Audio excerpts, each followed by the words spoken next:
When hope is gone, undo this lock and send me forth on a moonlit walk. Release restraint level 0.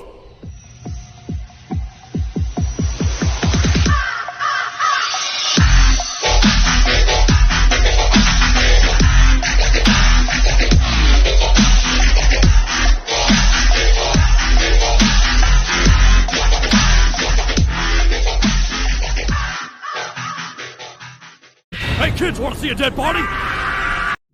Hi guys, this is the Void of the Ravenclaw. Welcome back to another fanfiction story.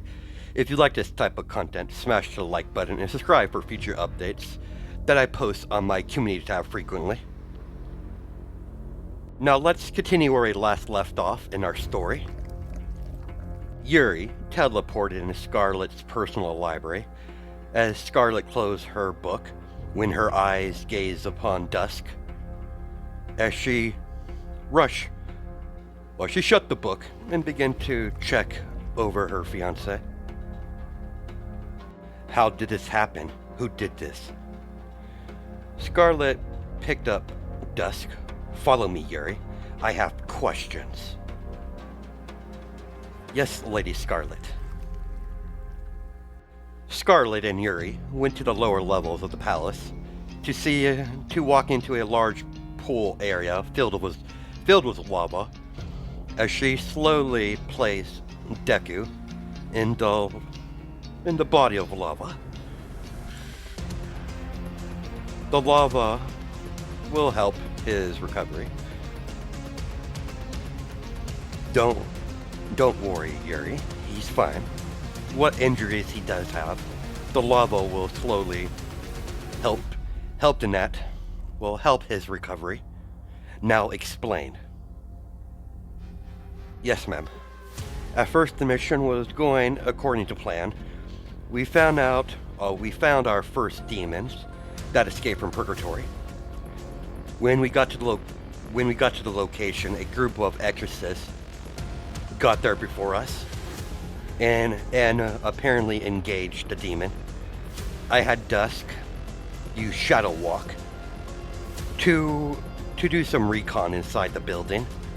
After we got the clear number of exorcists, me and Dusk acted. I took care of the demon while Dusk dealt with the exorcist.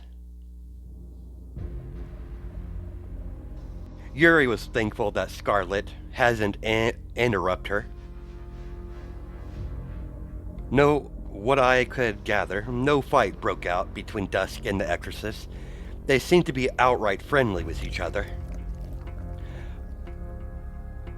Found that out later, though. But apparently one of the exorcists turned out to be an angel in disguise. They proceed to have a friendly spar for a little bit. Then they just left. And we continued our mission. Me and Dusk managed to find a large source of groups of demons in a warehouse. We also found out there was a devil among them. Things went downhill from there. After I was dealt killing all the demons, Dusk engaged the devil. Dusk found out real fast that the devil was stronger. The fight went downhill from there. The devil mentioned that he was once a prince of hell. After I noticed Dusk was losing the fight, I knocked down that bastard away and teleported here. What was the devil's name? Did he mention it? Sure did. He did it all cockily. He called himself Elijah. Scarlet tightened her fist, as Scarlet has a frown on her face, very displeased on hearing that name. I take it you know who this Elijah is, Lady Scarlet? Of course I do. I'm the one who took his title and replaced him and put him in a purgatory in the first place. He was my predecessor. Return to the Reaper's headquarters. I have no doubt they'll be pulling you two off the mission. I figured as much. As much as I hate to admit it, I can't beat that devil at my current skill level. Do you mind if I come by tomorrow to check up on my partner? Of course. You two are partners after all. Come by tomorrow. Yuri said her goodbyes and left and head back to the headquarters to give her status report to her superior, while Scarlet stayed by Dusk's side while he's being healed up. Luckily for him, he didn't have any serious injuries, or he would be stuck in a lava pool for much longer time period. 3 days has passed. Dusk woken up from his induced coma when his body shut down to repair itself. Dusk noticed he's in bed and Scarlet is by his side, running her fingers through his hair affectionately. I'm so relieved you've finally woken up, love. If I'm here, that means I lost that devil bastard, Elijah. That is to be expected, love. You were facing a strong opponent. Loss is to be expected. After all, you were fighting against a former Prince of Hell. You're still young and you haven't reached the peak of your power yet. Because of recent events, trips to the surface world has been postponed until further notice. So what are you going to do now? Get stronger, of course. Excellent answer. But for now, I want to snuggle up with my fiancée. Many years has passed. Dusk concentrated almost all his focus on getting stronger by starting training with Yuri. Eventually, the ban to the surface was lifted, and Dusk eventually started doing work again. Sometime later after that, he eventually got married to Scarlet. As you can see, the two newlywed couple on top of a building on their honeymoon on Earth, watching a fight between All For One and a woman with black hair wearing a black suit, wearing a white cape, and wearing yellow gloves and boots, battling each other. It doesn't look too good for the human woman. No, it doesn't, as a huge wind pressure could be felt even on top of the building from their position, as Scarlet has her arms linked with Dusk's arms as they watch the fight continue. As you can see, Nana, Shimura, and All For One collide fists with each other. Each contact of their fists meeting, making shock waves of wind pressure. You know there's only one way how this is going to end. You're not the first holder of One For All that has fallen under my might. That might be true, but I'm putting an end to this, and I'm putting an end to you. It's about time I rid the world of your evil. There's nothing redeemable about you. You're just pure evil. I won't allow you to continue to corrupt the world any further.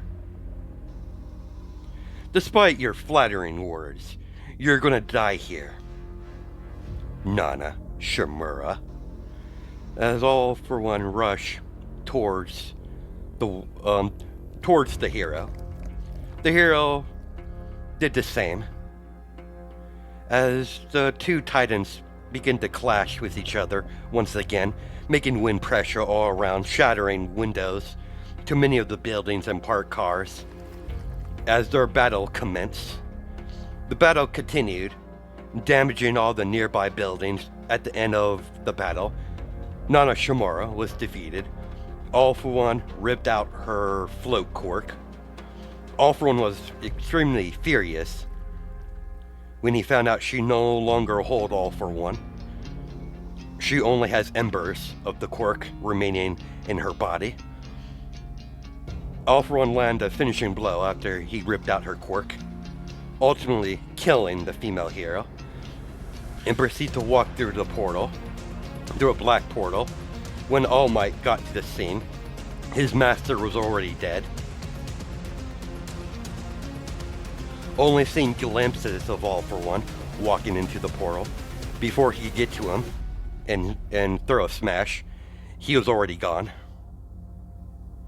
giving All Might a smirk as he disappeared from his sight. Dusk suddenly noticed time has been stopped, as there's a bird in the sky that was flying, is staying in the same position, not even moving. What's going on? Angels. Deku sees several angels hovering and descending downwards, surrounding Nana, as they took her soul and flew off back to heaven. As time resumed, Dusk and Scarlet portaled away shortly after the angels left and continued their little honeymoon somewhere on Earth. A few months has passed as Scarlet and Dusk returned to Hell, as Dusk continued his daily routine, doing missions with Yuri. As a several hundred of years in Hell has passed, because of how Hell works, several hundred years might have passed in Hell, but only several years has passed on Earth. As we cut to the current time, Dusk was sleeping peacefully in his bed. Suddenly, a little hellhound little girl jumped onto his stomach with similar eyes as his own. Wake up, Papa. Mama said it's time to get up.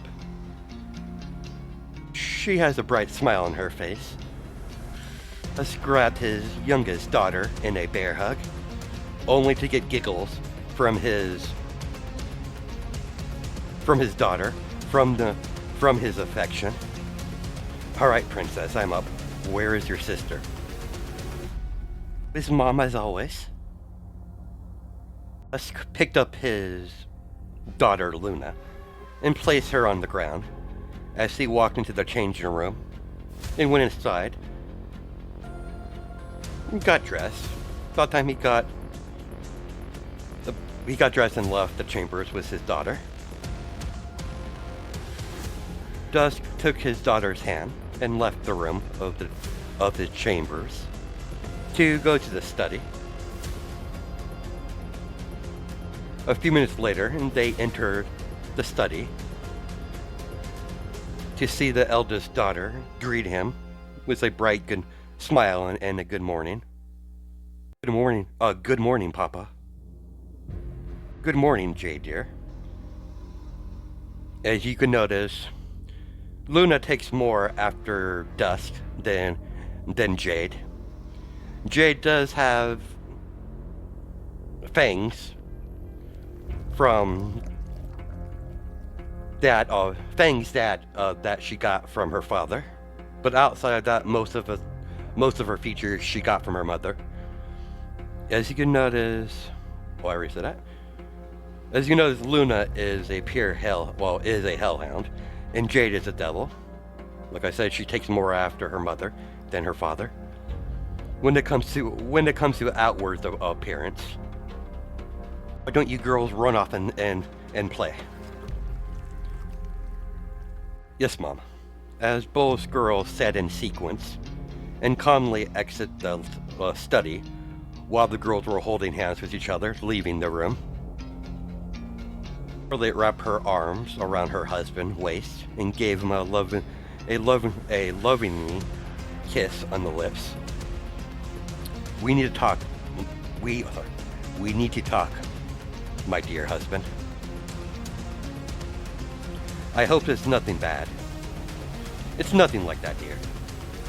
As you probably heard around the city, that the underworld tournament is approaching soon. Yes, it's quite the topic around the city.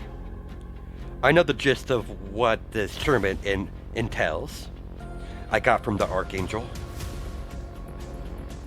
Many of the Prince of Hell, will be nominating their strongest warriors to enter this tournament that will be hosting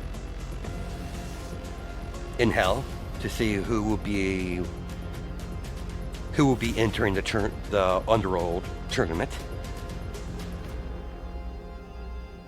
Lucy, or Lucifer, her or himself, has shown a keen interest for you to enter, and I can't have the other Prince of Hell show me up. So I would like you to enter as well. I know you've shown interest in being a part of this tournament when we last spoke of this subject. This is the perfect chance for the girls to see their father in action. You know our girls totally adore you. I suppose I can't disappoint our daughters, can I? I guess you can't, dear. It's a good thing you're back home again. When's your next mission? The Underworld Tournament doesn't happen for a few more months, so the tournament won't be hosting here for a while.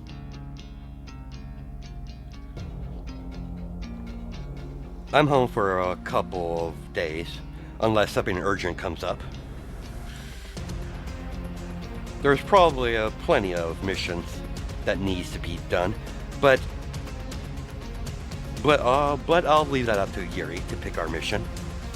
She has a keen eye for the most interesting missions we have taken.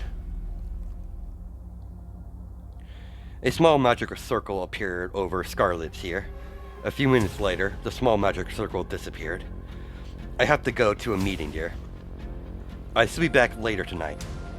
Scarlet kissed her husband and said her goodbyes and disappeared in a magic circle to attend another meeting with all the Prince of Hell.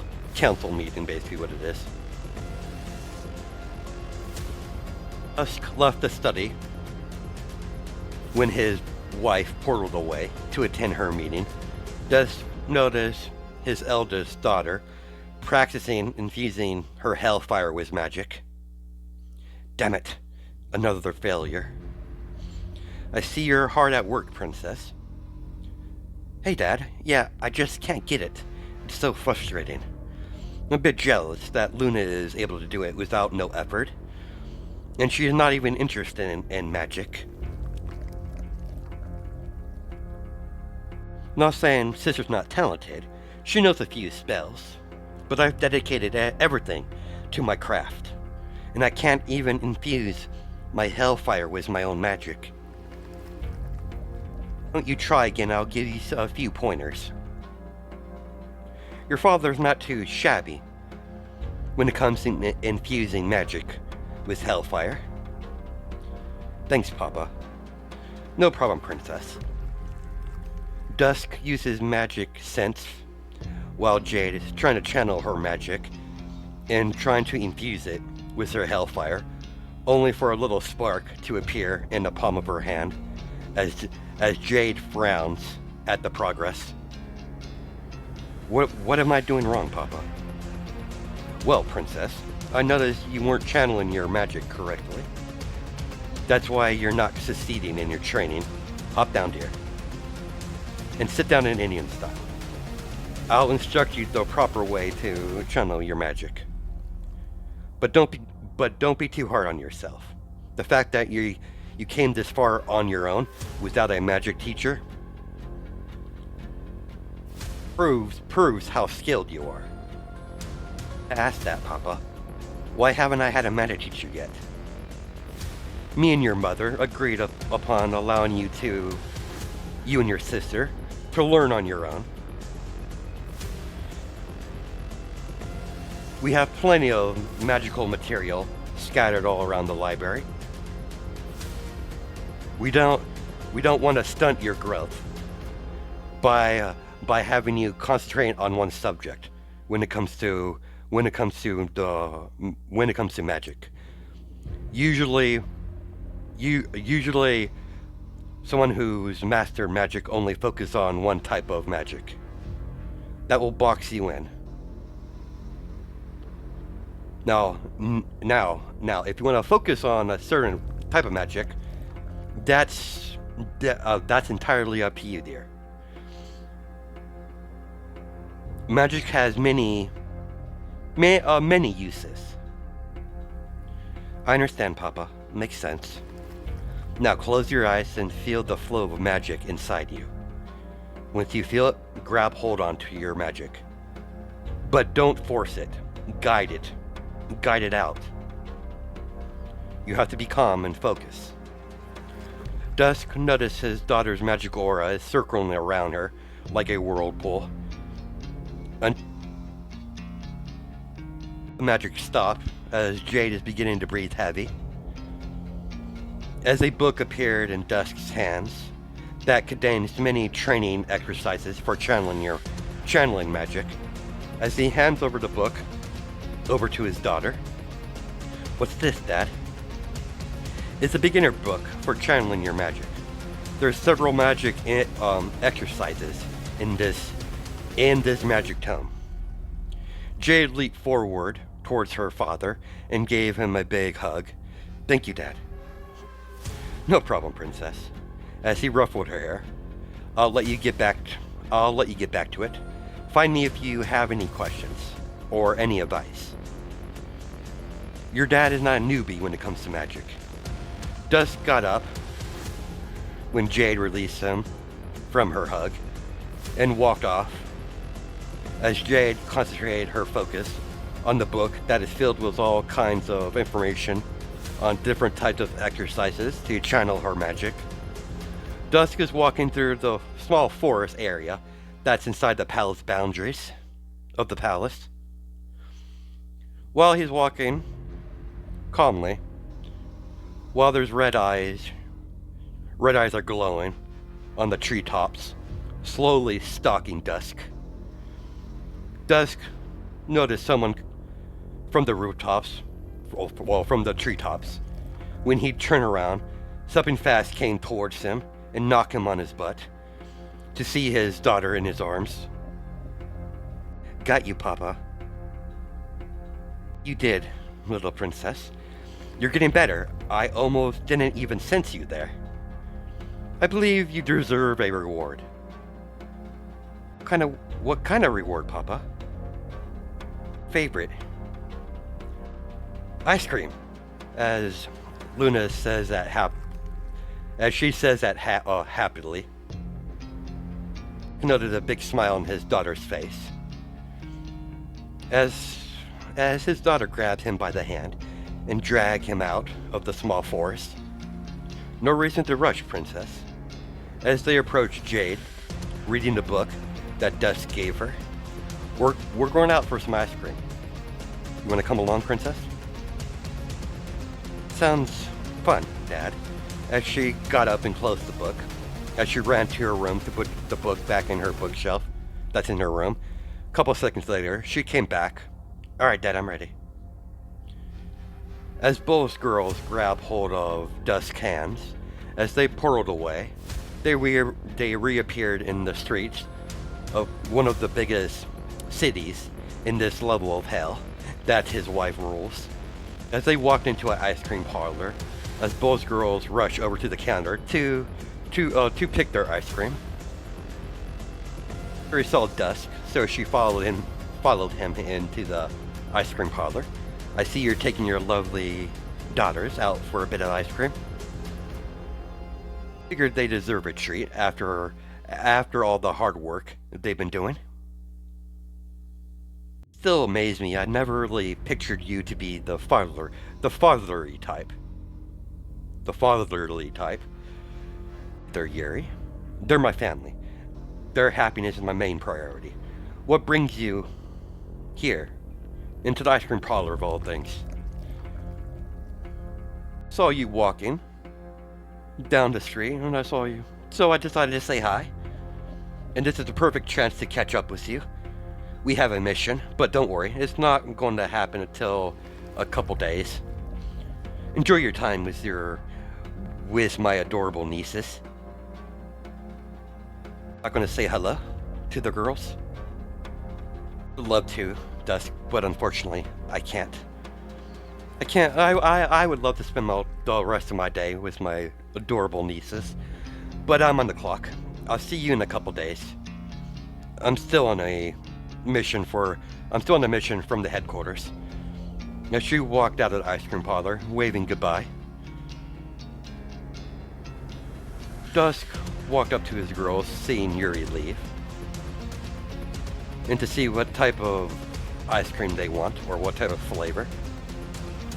I suppose, so girls, have you decided on what flavor you want?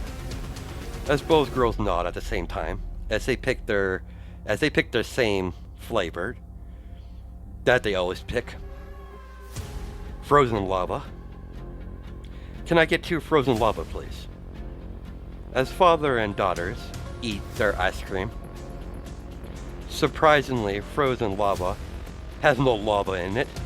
It's just a strawberry and mint chocolate chip. One side strawberry, another side is mint chocolate chip. It's just a fancy name to call it. After the 2 girls got done eating their ice cream, they returned back to the palace. After a couple hours, dinner was made. After dinner, Dusk put the girls to bed and started to tuck them in. Dusk tucked in Jade, just because it's easier, because she's the oldest. Thanks for tucking me in, Dad, even though I'm too old for it. You're quite welcome, Princess. Good night. Good night, Papa. Dusk slowly shut the door to Jade's room and went into Luna's room. He walked into his youngest daughter's room to see her waiting patiently on her bed for her father to tuck her in. Unlike Jade's room that's filled with books and other magical artifacts, Luna's room is filled with stuffed animals and a couple training dummies in the room so she could practice any hand-to-hand combat training. She's a bit of a tomboy while Jade's more refined and composed.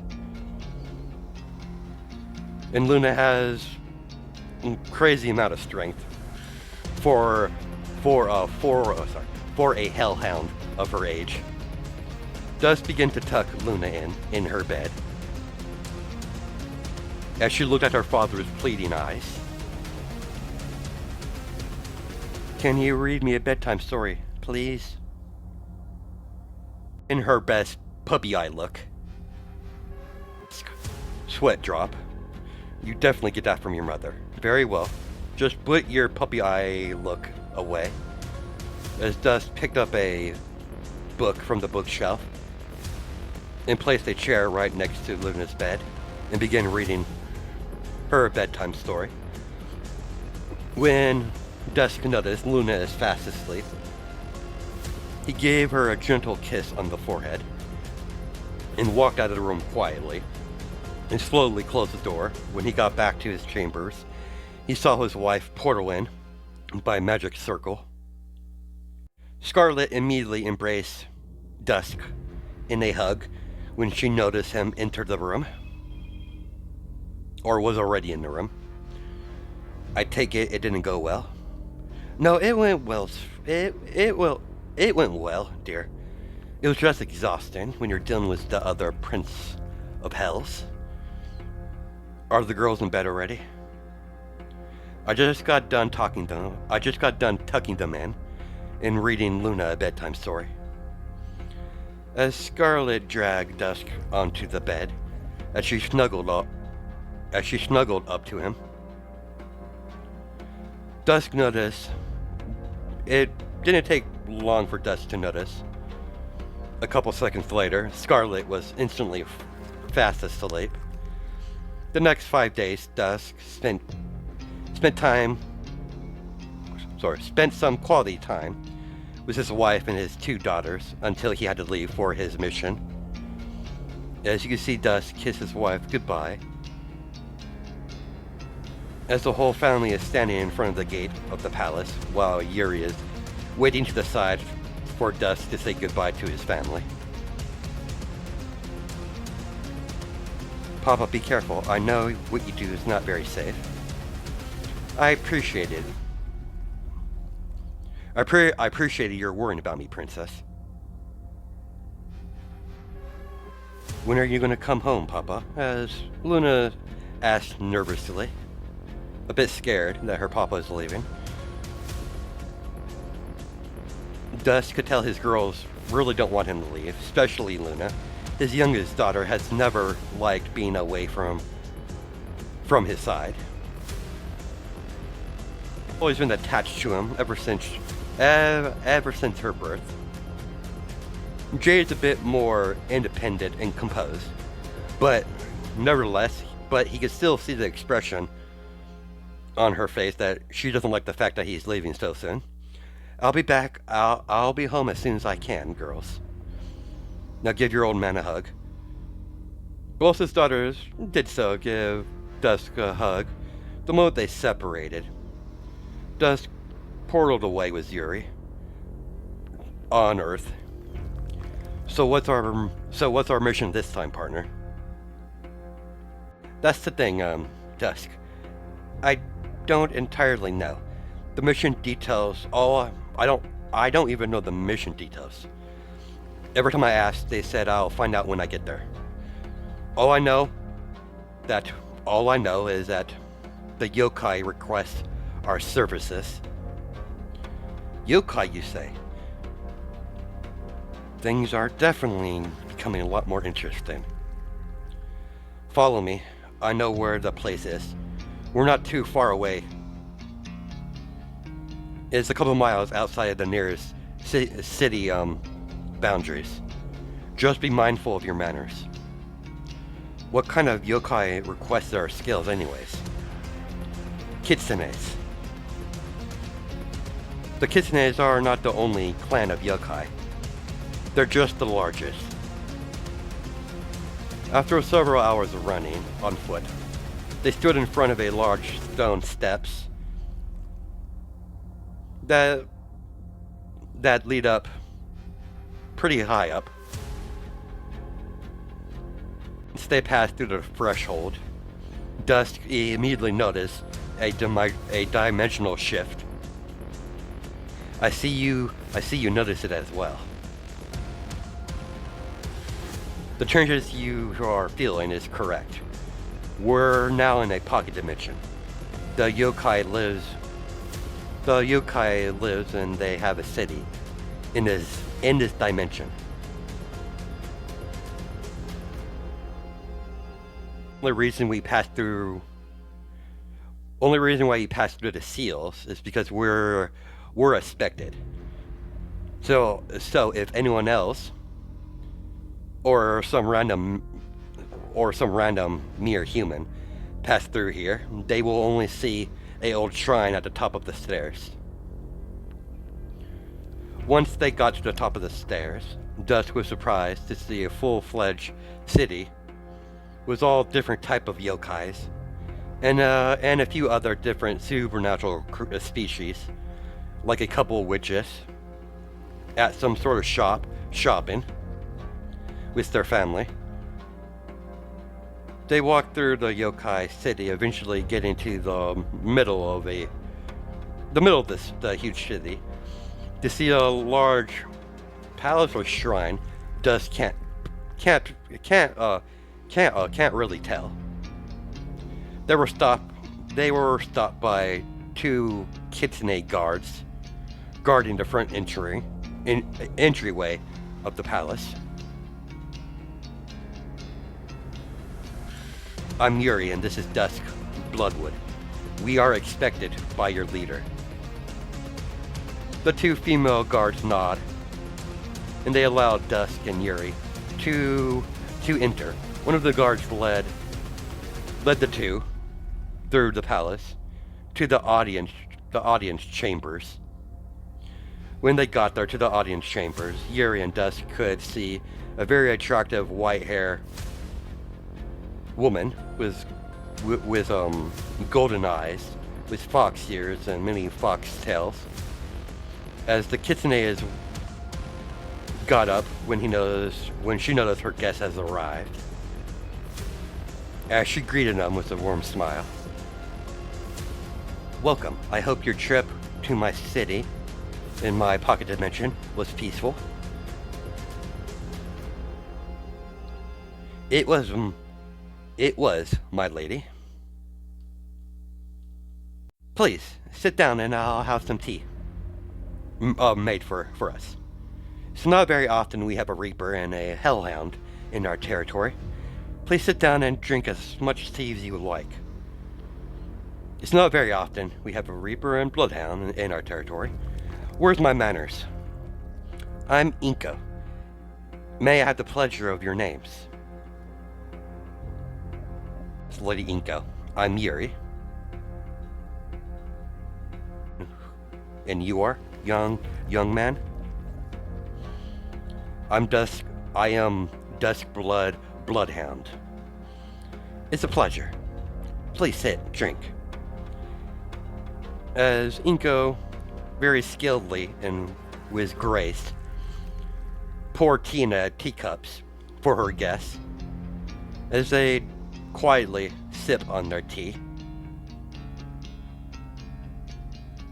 This is quite good. I've never had tea like this before. I take that as a compliment.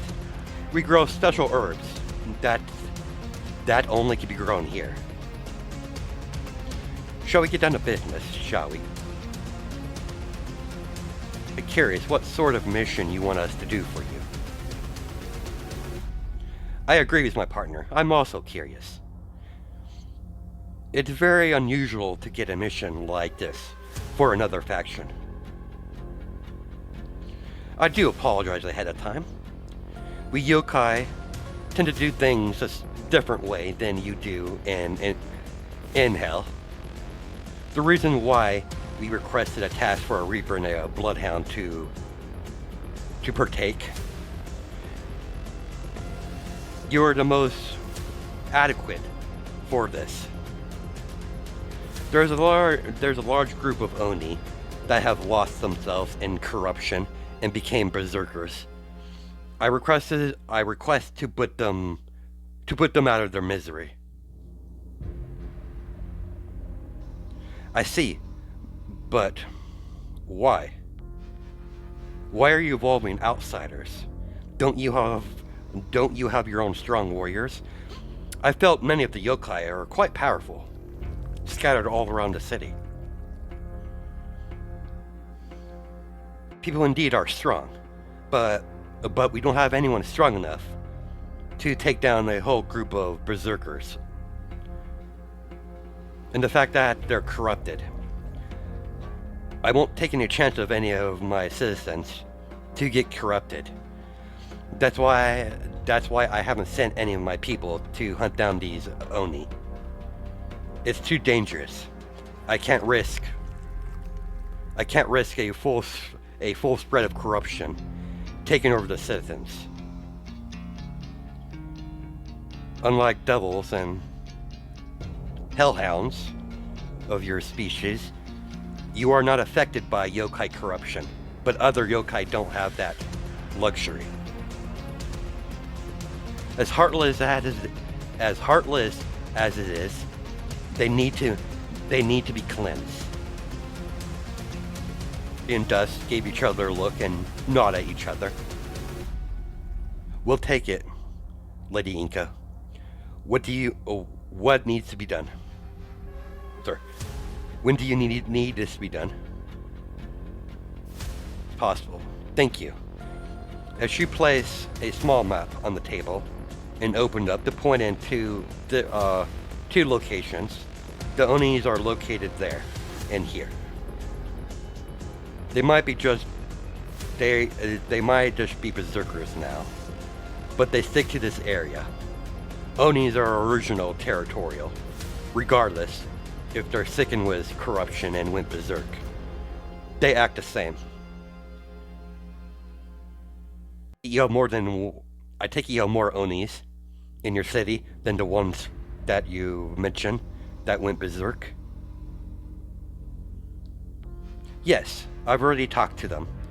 The majority of the ogre clans all agreed upon the same decision, that they need to be eliminated. They were the one who brought up to my attention in the first place. I see. We'll take care of it immediately. Yuri and Dusk got up and bowed to Inca and left the meeting hall and exited the palace and made their way through this side exit of the city. As they followed the path to the location where it needed to go. One location, there's a forest nearby and there's a mountain area nearby. I'll take the Oni that are in the forest. You take the ones in the mountains area. With my speed and fast reflexes, the forest is the perfect area to make a kill zone. And with your more destructive powers, you can let loose in the mountain area. It's perfect for your most destructive abilities. Good call, because I probably would make a forest fire if I took the forest. Where should we meet up after we're done? You know the fountain in the Yokai city that's in the market district? Yeah, I recall it. Meet me there. And we finish up. It should be night. We'll book it in. Afterwards, then we'll reconvene.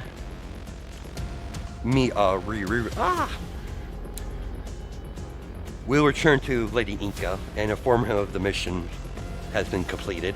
Then we'll head home to hell. Sounds like a plan. Yuri and Dusk nod each other and went into two different directions. Yuri is heading towards the forest area, and Dusk is heading towards the mountain terrain.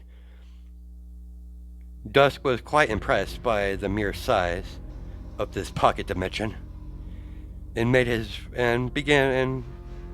could see he's getting closer to the mountain area. Yuri entered the forest. She decided to take the high ground and jump from tree branch to tree branch. It didn't take her long to spot her first target, her first Oni. Yuri knows all the skulls from the Oni, making this forest their hunting grounds, as bones are scattered everywhere. They have no intelligence, they only act on instincts. They're nothing but ravaged beasts. Yuri jumped down from the tree top as her scythe chopped the first Oni. It was a quiet and clean kill, as she went into a sprint after the two pieces of the Oni fall to the floor dead. She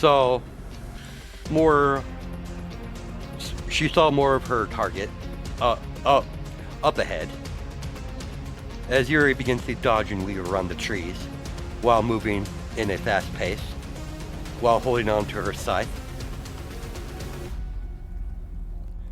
As one of the Onis is fast approaching, wielding a spike club, she immediately went into a slide and slashed upwards with her scythe the moment she went underneath the huge Oni, chopping it in half cleanly.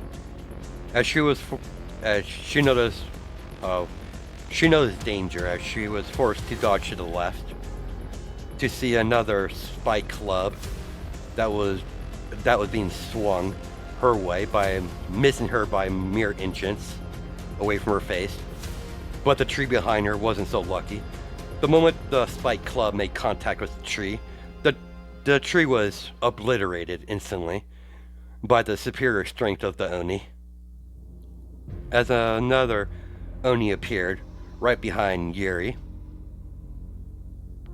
towering over her, as the Oni swung down the club downwards, only for Yuri to sidestep it, not even looking behind her. As the club smashed into the ground, Yuri swung her scythe right behind her, without not even looking, chopping the head off the Oni. As she stepped to the side once again,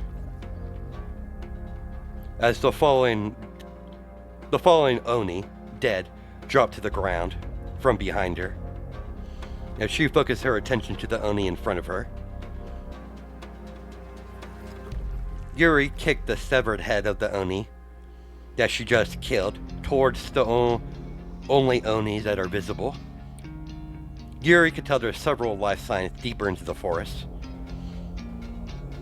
The moment the Oni was confused by getting a head kicked at him, she bolted towards and jumped him in the middle of the air and did a 180 spin into a slash, cutting the Oni in several pieces as all the pieces of flesh dropped to the ground. Yuri rests her scythe onto her shoulders while walking deeper into the forest, whistling a catchy tune, with a psychotic smile on her face. That's where we're gonna stop it for right now. Hope you guys have a good night and day. Judge you by time zones, and I'll catch you in the next video.